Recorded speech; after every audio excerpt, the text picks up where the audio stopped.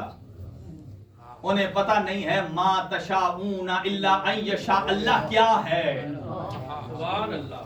ما تشاءون یعنی یہ وہی کرتے ہیں جو منشائے الہی ہے۔